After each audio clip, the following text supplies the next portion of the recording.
Hi guys! Pupunta ako ngayon sa Trinoma.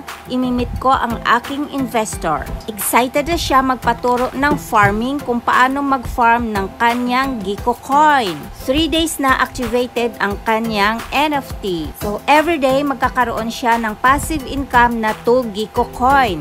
Nagva-vary ang kanyang passive income sa price ni Giko Coin kasi araw-araw ito tumataas. Si Giko Coin ay isang cryptocurrency ng company. Way back 2021, ang price nito ay nag-start lang sa 1 euro. Kaming mga pioneer dito, ang ginagawa namin ay nag-harvest or nagfa-farm lang kami ng Giko Coin para pang mag-public launching na ay marami na kaming maibibenta. Boss wallet. Kita mo ito? Ito na yan, yung UTT. Kita mo yan? So, yan ang buksan mo, kay Regen ikaw mag-farm.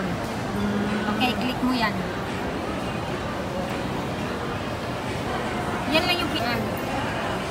Nakita mo to? Isa. Tatlo. Scroll up mo. Hanapin mo si purple. And click mo si purple. Scroll up mo patas.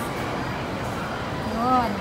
So, kumita ka na ng 1.5 Giko Coin. Collect mo.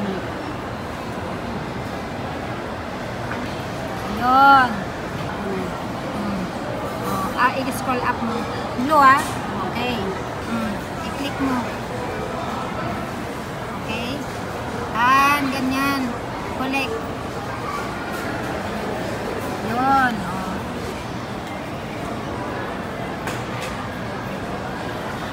Yun. Hanapin mo yung Giko wallet mo.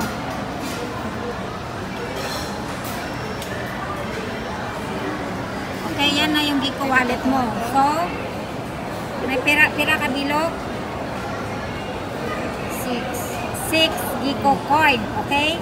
Yung 6 Giko Coin mo na yan, para malaman mo kung pira rin talaga ang Giko Coin. So, ganun mo, dandahan lang. Sige, dandahan lang. Yun. Magkano na si Giko Coin? 68.21. Okay. Yun. Yan yung kinita mo. Okay? So, ganun. Congratulations, my new investors! Araw-araw ay meron ka ng passive income. Ikaw, gusto mo rin ba magkaroon ng passive income? PM is the key!